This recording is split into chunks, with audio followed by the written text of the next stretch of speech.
জরিমানা টাকা তো তোর ছাড়ে দিব, আদারওয়াইজ থানায় নিয়ে যাবো। কি করবা এখন?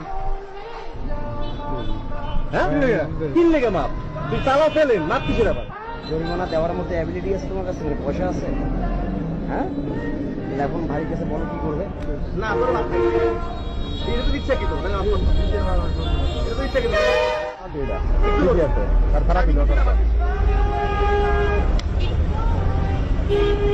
এই কথাটা তোর মনে রাখবি।